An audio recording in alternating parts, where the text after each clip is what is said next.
What up, Joe fam? Hello. Nosy. Let's see. What are we doing today? What are we gonna talk about today? Nothing in particular. New hair. New hair. New shirt. It's from my mama's house. Still smells like her closet. It's raining outside.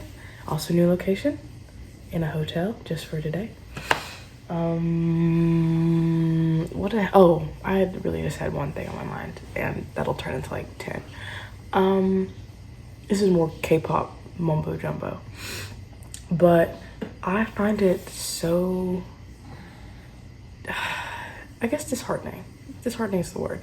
I found it so disheartening when people like fundamentally mischaracterize K-pop idols. This happens like in like other forms of media, I guess. I've talked about that. I don't like using the term media because, like, I don't know, there are different ways you interact with each form of media.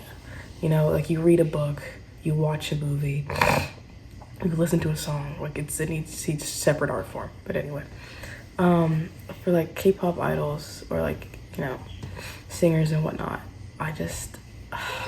it's really frustrating because you can see, like, if you actually like them, if you actually enjoy, like, watch them and all that jazz, you would see that they're not the person that you're trying to make them out to be.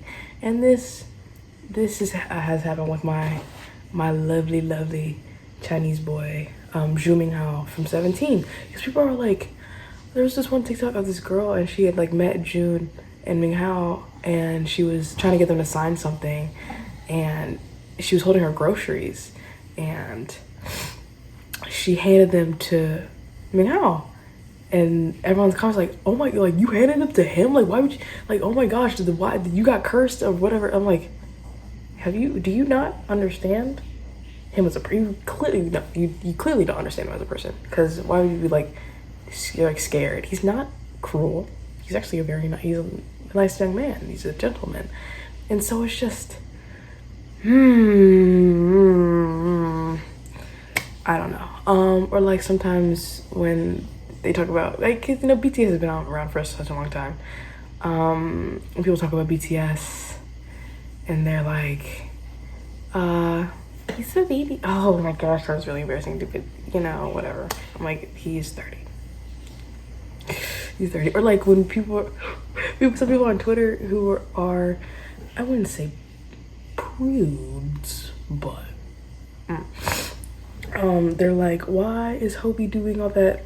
Like, oh, you guys are so dirty-minded when they're talking about Hobie being a freak on tour. And I'm like, he's 30. He knows what he's doing. He knows his audience. What the heck? But yeah, I pause. I gotta get my drinks. Hold on. I'm a 2-drink truther. Cranberry juice, hot chocolate, even though it's like 70-some degrees outside. But anyway, that's one thing I want to talk about. Also, I'm getting not whacked on the internet. But if you see me on your For You page, just keep scrolling. Just keep scrolling, because I made a video the other day of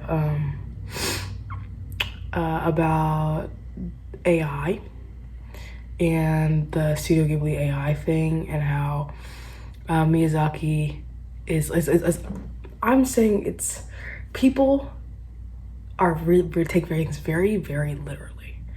And so, which is pretty frustrating, because like I understand what's a joke to me, but they don't, and I didn't explain it, but it just defeats the point.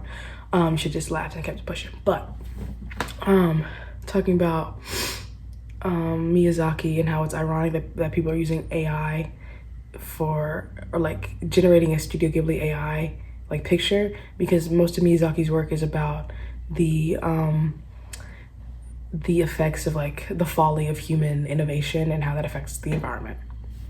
Very obvious, but I did phrase it as like, seeing all this Studio Ghibli AI stuff makes me feel like the Unabomber, yada yada yada. That joke to me, because the first instance of that joke that I've ever made was on my Twitter with a with the reaction picture, or with the action video of SpongeBob rocking himself because he was crashing out of a musical doodle. Speaking of crashing out, they have changed the meaning of the word. They have changed the meaning of the like the phrase crash out, which is what SpongeBob was crashing out. He literally went crazy over a musical doodle. So yeah, crash out is exactly like, it went from making a very brash, crazy decision over something in your life to just being upset. So I don't know, the power of language. But yeah, I'm not really getting whacked. I mean, some people are trying to whack me, because I don't know, they're like AI truthers are like, I don't like AI, and I think AI should only be used in very specific contexts, like medical research, diagnoses, maybe, stuff like that, like almost like glorified computer kind of thing. But I don't think it should be used to replace genuine human creativity, because what I look bright. Okay, there we go.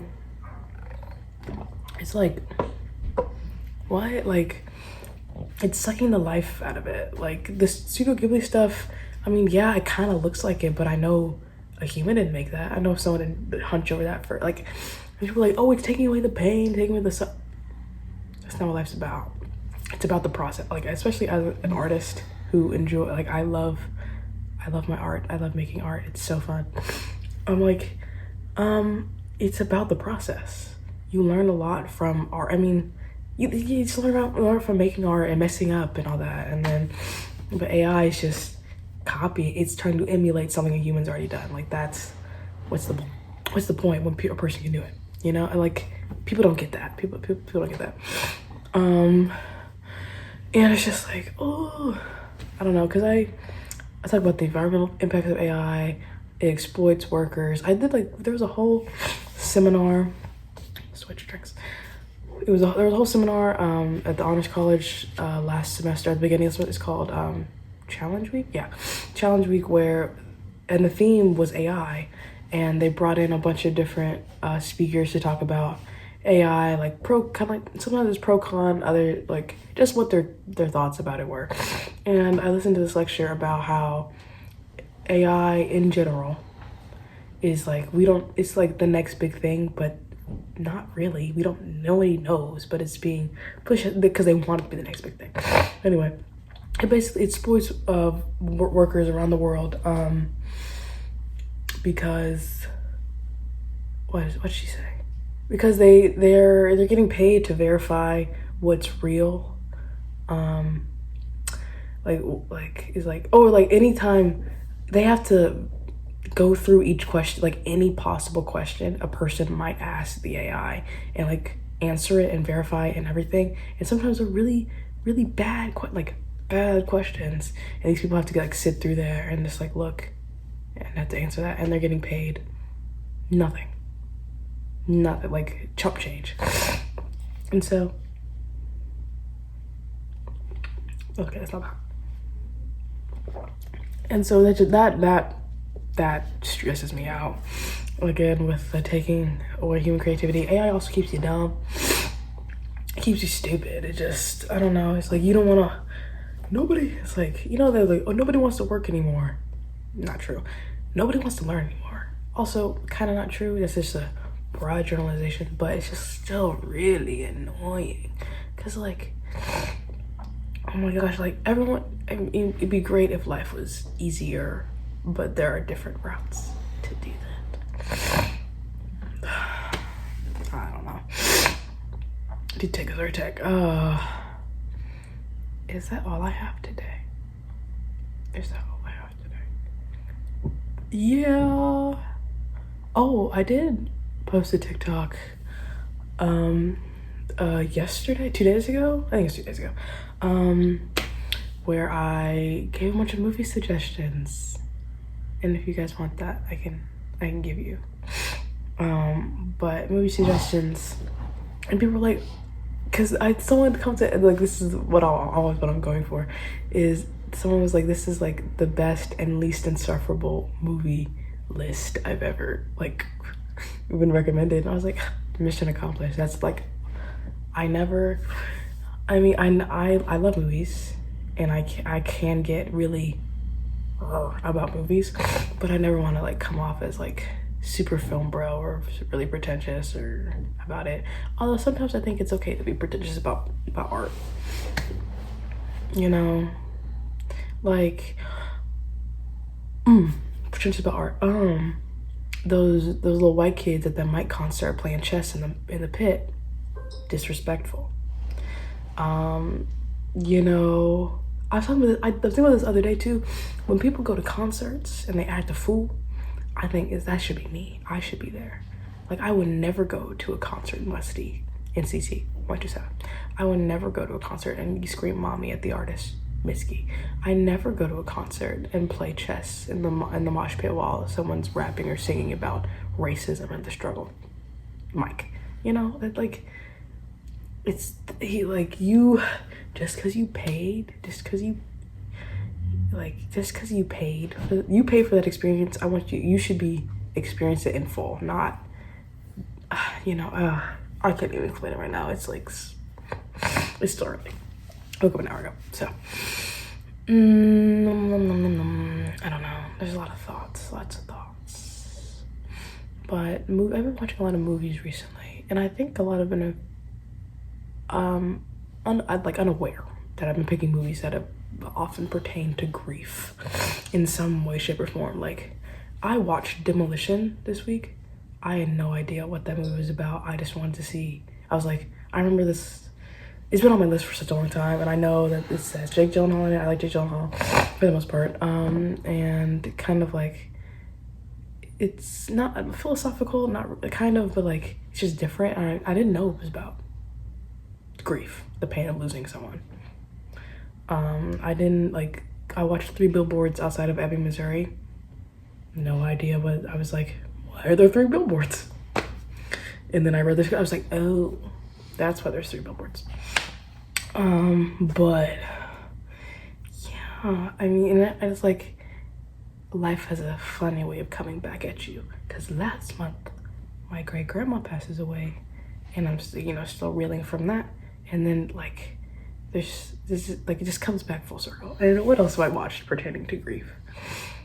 Demolition, 3 Billboards. I don't know. That's like, just a bunch of stuff. I watch a lot of movies. What can I say? But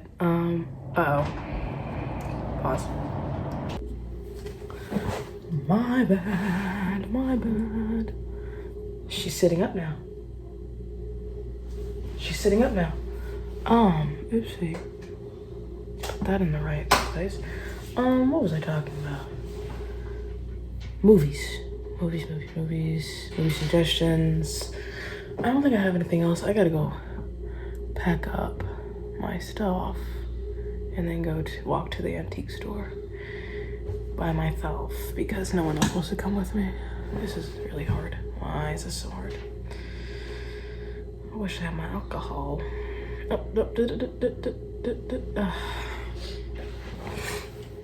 We're struggling here today. Hey, we do at the end of the sentence, do the quotes go on the outside or the inside of the period? Outside. If you're ending a sentence, it goes, if you're quoting, and then that's the end. If it's not like a chunk in the middle, the period, then quotations. That's what I got. She comes to me for grammar advice, which is good because I love it. Yeah, not much. I may share a little vloggy vlog. Probably don't quote me on that actually. You never know. But thank you for hearing me ramble. As usual, And y'all stay safe. Stay safe. Stay safe.